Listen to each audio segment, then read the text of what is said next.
खुदा जबाना खुदा दे मोटो उहो ई रबे रहीम आहे।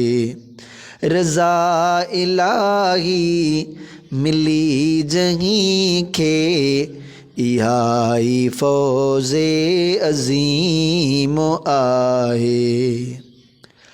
मकीन उन जा मकान उन जा ज़मीन उन जी ज़मान उन जा ही जिन मलक ऐं जहान उन जा ही जिन मलक ऐं जहान उन जा उहो ई हाकिम हकीम आहे। रज़ा इलाही मिली जहीं खे इहा ई फ़ौज़े अज़ीम आहे। जहीं खे इज़्ज़त उहो थो बख़्शे ज़लील को तंहिं करे न सघंदो। हड़ई हक़ीक़त हथनि में उन जे हड़ई हक़ीक़त हथनि में उन जे समीउ सोई अलीम आहे। रज़ा इलाही मिली जहीं खे इहा ई फ़ौज़े अज़ीम आहे।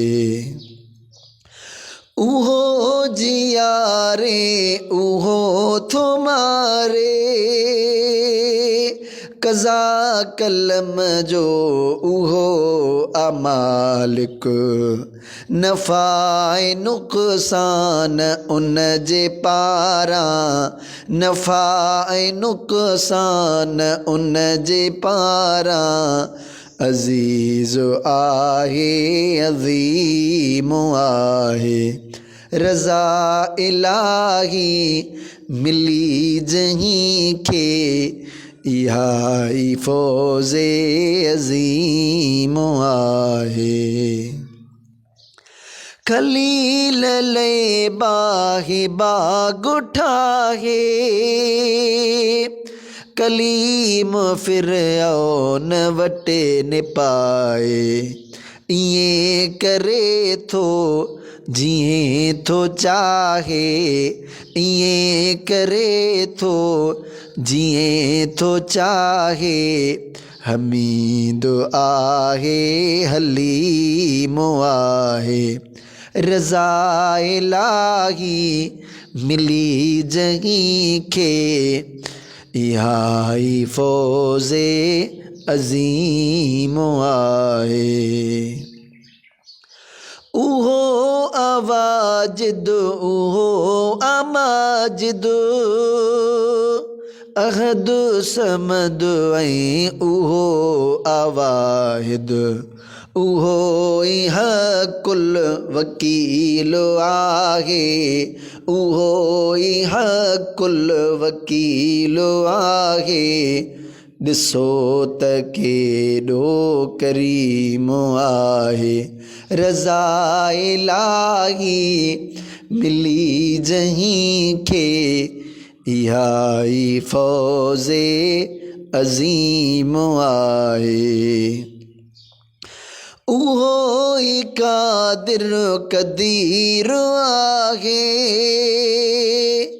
दिलबर साईं दर जो फ़क़ीर आहे। उहो ई अज़ली उहो ई अबदी उहो ई क़ाइम क़दीम आहे। खुदा जबाना खुदा दे मोटो उहो ई रबे रहीम आहे।